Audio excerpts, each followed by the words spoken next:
Silakan Ibu. Maaf, bukan Ibu, Pak Dedi. Silakan. Ya, Pak Dedi. terima kasih kawan-kawan. Kita bangga sekali dengan hari ini karena apa? Sekali lagi terbukti apa yang diributkan orang selama ini, bahwa pemilu kita ini di bawah pemerintahan sebelumnya adalah pemilu paling brengsek dalam sejarah. Sah. Kenapa saya katakan begitu?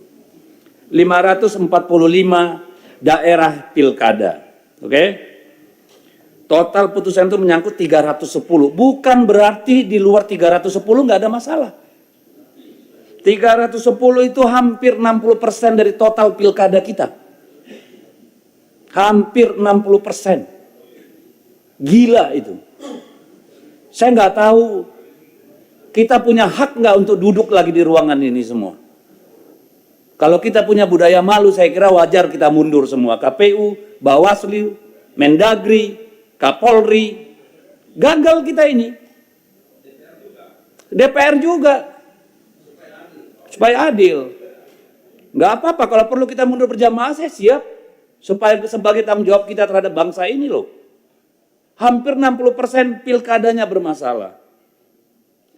Berarti yang tidak dipersoalkan itu hanya 235 daerah. Bukan berarti tidak ada masalah. Dari 235, 37 itu kota kosong. Berarti hanya 198 daerah. 198 daerah itu bukan tidak bermasalah. Either pelanggarannya terlalu masif sehingga tidak bisa dibuktikan, atau orang udah capek. Sekarang rakyat disuruh bayar lagi 1 triliun. Buat kelalaian kita semua. Yang benar aja kita ini tanggung jawab kita di mana? Masalah SKCK, ijazah, administrasi yang tanggung jawab siapa? KPU dong, mundur. Pecat semua yang di daerah itu, Pak DKPP. Putusan MK jelas, semuanya habis. Kalau nggak ada yang tanggung jawab, yang jaga republik ini siapa?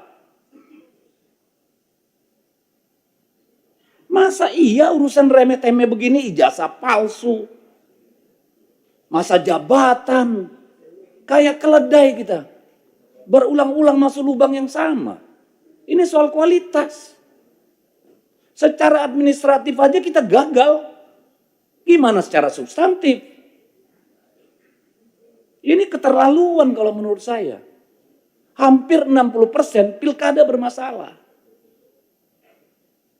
Rakyat disuruh bayar lagi.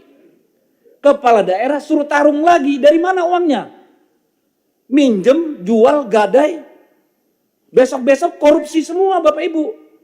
Yang salah siapa? Karena kita tidak melaksanakan tanggung jawab kita. Nanti kita teriak, kepala daerah koruptor. Muaranya di sini. Ketidakmampuan kita menjaga pemilu yang jurdil, bikin pelanggaran di mana-mana. Dan kita harus bayar itu semua. Enak banget. Apa yang mau kita sampaikan, Pak? Tidak adil kalau ini ditimpakan sama pemerintah daerah. Sudah anggaran dipangkas, suruh lagi dibiayai nih kelalaian kalian semua. Tidak akan ada gugatan kalau Gakumdu itu benar-benar kerja. Tidak akan ada yang masif kalau PJ-nya itu benar-benar punya marwah. Bawaslu-nya kerja benar.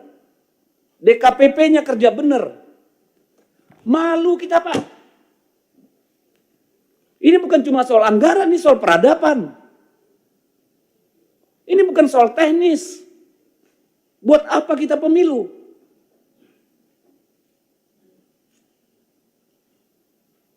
Jadi kalau Pak Ketua KPU nggak merasa bersalah, Pak, nggak tahu lagi saya, Pak. Kalau Bawaslu menganggap ini bukan salahnya dia, bingung saya. Kalau Kemendagri nggak merasa ada kekurangan di pihaknya, wah kebangetan. Demikian juga Polri. Buat apa kita diskusi anggaran? Anggaran Kemendagri aja potong. Masa disuruh daerah lagi potong? Nggak adil. Saya benar-benar saya berharap ini forum refleksi Bapak Ibu. Yang benar lah kita ngurus negara ini, ngurus republik ini. Mas hampir 60% pilkadanya bermasalah.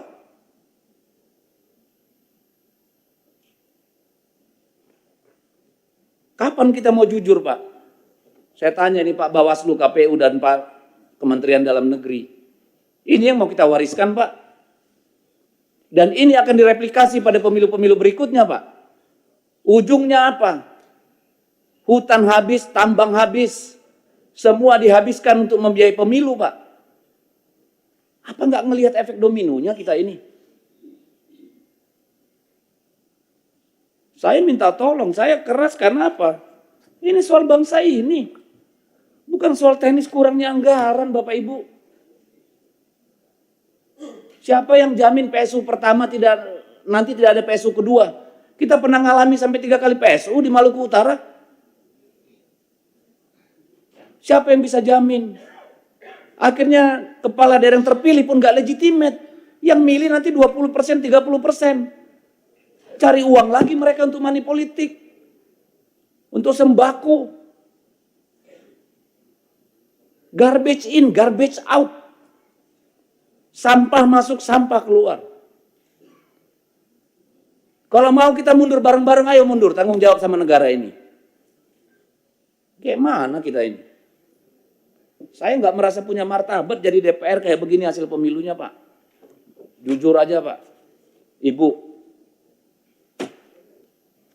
saya nggak punya kemampuan untuk menerima ini. Begini yang kita hasilkan. Kita semua bagian dari persoalan. Ini bukan cuma soal jabatan. Tanggung jawab kita pada anak-anak kita, Bapak Ibu. Masih ada nggak itu di dada kita? Masih ada nggak sih? Yang begini ini mau kita wariskan. Ini anggota DPR nih semua ini babak belur, Pak. Berdarah-darah, Pak. Kemarin pemilu. Pemilu berikutnya. Siapa yang berani bertarung di DPR, Pak?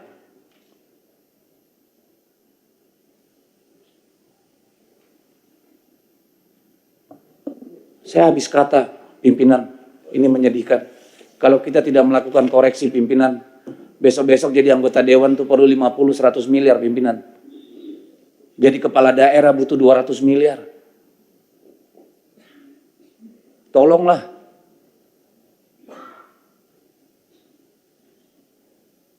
Saya minta tolong. Saya minta tolong bapak-bapak, ibu semua mundur. Kalau nggak berani mundur sendiri, saya ikut mundur. Nggak benar begini. Terima kasih Pak Dedi. Catatan penting bagi kita semua, Bapak dan Ibu.